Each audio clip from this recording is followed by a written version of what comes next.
there, and they're like, wow, it really works. And you holler, hootie, no one looks.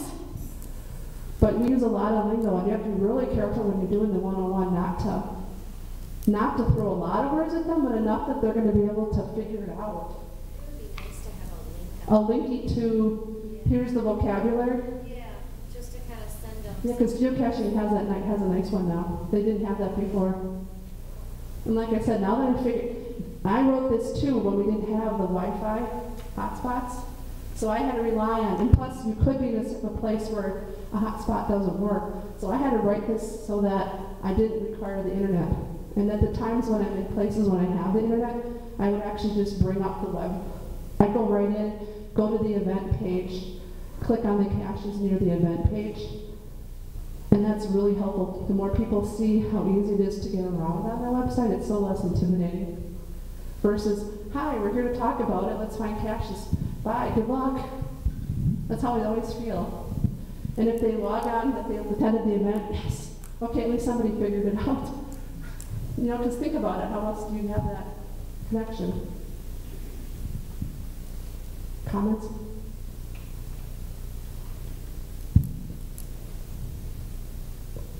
You were at the 101 this summer? Oh, yeah. Nothing more? Well, actually, one thing that if you're doing a 101 class, it's definitely a good idea to hide the temporary caches and not rely on permanent caches, because I've had experiences where permanent cache, like I'll have a school group that is doing a geocaching class or something, and I'll end up with like 2 or 3 caches muggled because the kids will go find it at the school and then they come back and then they decide to steal the cache. Or this was really cool, so now I'm going to take my friends there after school and show them this container. Yeah, Becca Day learned that one really quick in Waukesha. We'd given her the heads up that the YMCA liked to find the cache that was in Spring Park. How do we know this? Because it would go missing every summer. We'd replace it 3 or 4 times. We'd literally move it. We actually lost 2 coins in one. She, I think the first time she used her cache in Spring Park, guess what? It went missing. So now she does the same thing with the temps. So you could have a temp, 100 feet away from the real cache, they're never going to know it. And then they don't go missing. I suppose if you're working with a group of adults, yeah. What you're talking about, it's a lot different than when you're dealing with kids and families. You think so? I'm making that assumption. I know that's kind of a scary ground to walk on. Age doesn't mean necessarily. Well, yeah,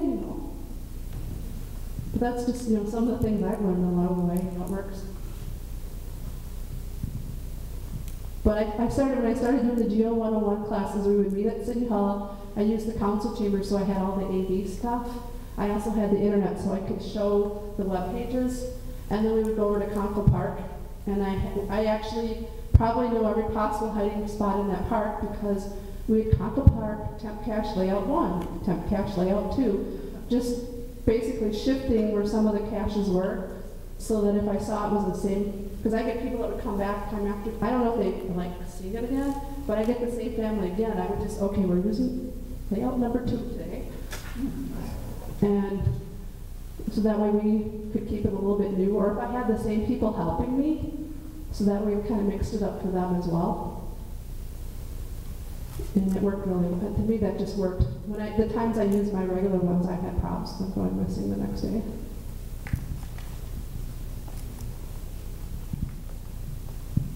Any other ideas, thoughts, things I should take back, things that ways they can help you?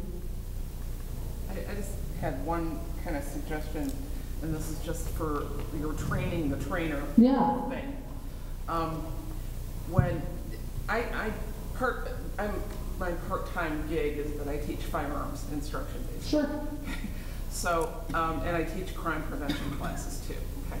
And when we learn to do that, one of the things that we do in the trainer class is that they will the lead of the class will give you a section and say, sure, okay, get up there and teach this part. And then the class will critique you, basically. Break it down so it's not so overwhelming. Yeah. And also, it just kind of gives you a few minutes up there to get used to the idea of talking to a group of people, and you will hear good and bad, and it really is helpful because you really do start to notice, you know, exactly what you're doing right and wrong, and it helps you develop yourself.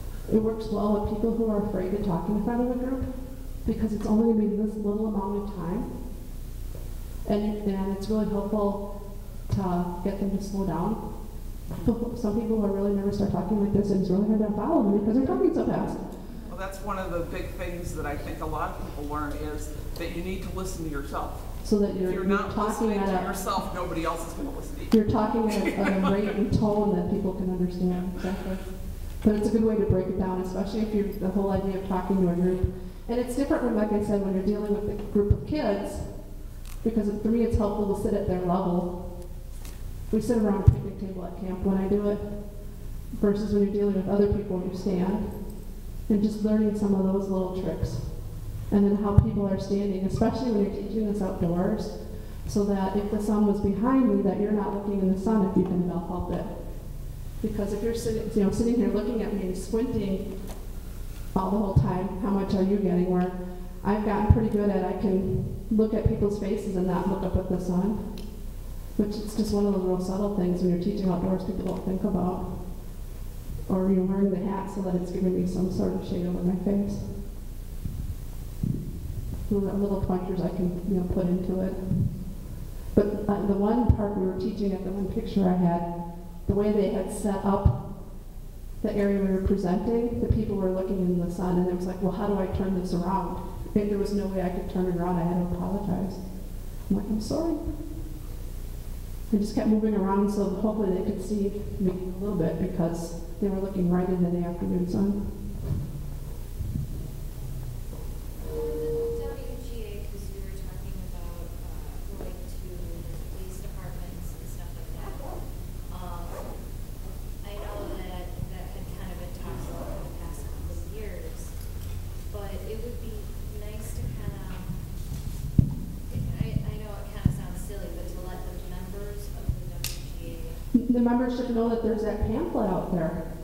Right. Right, I mean, we have the pamphlet, at least let us know, or have, an actual forum spot to say, okay, these are the ones that the committee went to and started, and then if anybody else is able to kind of keep updating a Word document list so that you can see if the ones in your area have been talked to already.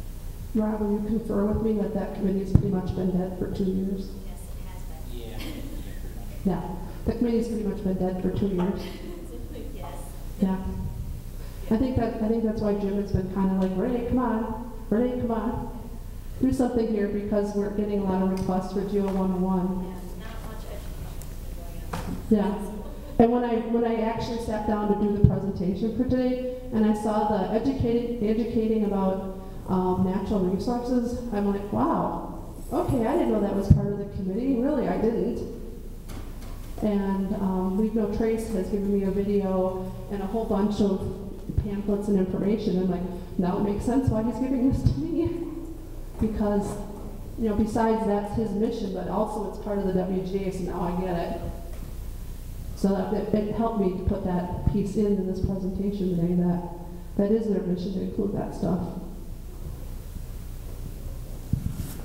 And I think some of the tool one stuff we did today is probably more in the membership committee, but I didn't even look there.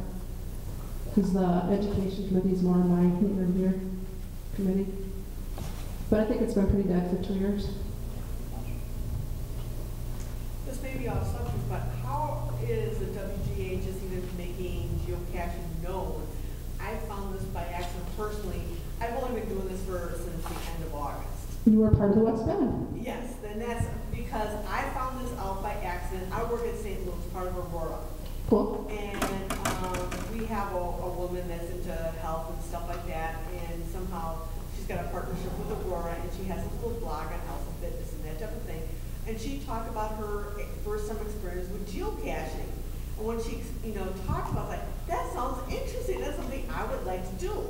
That's how I found out about it. So it was like, how? I never heard of this before that. So how are we, or making this known to people that be interested, but never would know anything about it. Thanks for coming. Thank How many you. hour drive do you have? I got about 2.5 hours. So. Unless I stop along the way, you know. So it's gonna be like the 5-hour journey home, I understand it. Thanks for coming. You can email us if you have questions or Yeah, thanks. you want stuff, stuff from us. We're happy to share. This may be off subject. No, actually how I got into geocaching, I have to admit I saw a friend of mine doing geocaching, and you might be able to figure out who it is, Rob. I don't know, he hasn't been around lately. He was going out with the guys on the weekend geocaching and having a lot of fun. And he'd come back and he'd tell us about it at work, and I'm like, wow, that sounds like fun. Is that something I could try? Nah, Renee, I'll never find anything. Yeah, why would you want to do geocaching? So we had this GPS receiver at work that kind of looked, well, what does he have? So that's what I bought. And I went to the park that I knew, plugged in the coordinates, and had to figure out how to work the GPS receiver. Found the caches in the park that day, felt pretty proud of myself. Flew to Charleston, South Carolina, where I had downloaded as many caches as I could. I killed a lot of trees. On the plane, I told my friend, Tamco, I have this new thing we're going to try when we're in Charleston. We can tell you lots of stories. We were very proud of ourselves for finding 25 caches in the 5 days we were there. There weren't a lot of caches at that time either, so that was a lot of caches. But figuring out how to work the GPS receiver, get around, and see all these places, it was just like, oh, we're hooked.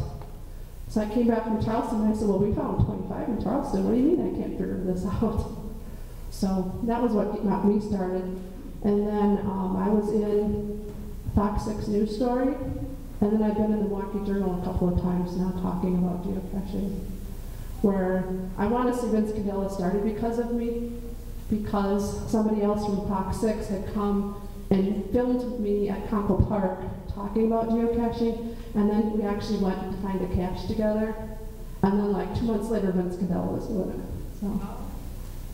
And speaking to her point though, I believe that you should probably try to do something with county parks, state parks, city parks, some kind of parks, you know, so that this is known more. There is a program out there that our National Park and Rec Association, I just got the email like this week, but it's been out for a year. They're called the Ranger Rip Caches. They want $25 a cache. Are you kidding? But what it is encouraging kids to get outdoors, explore nature. It's part of the no kids indoors type of thing. So they're trying to encourage park and recs, and they have a whole outline there as to how to create an account and how to hide a cache.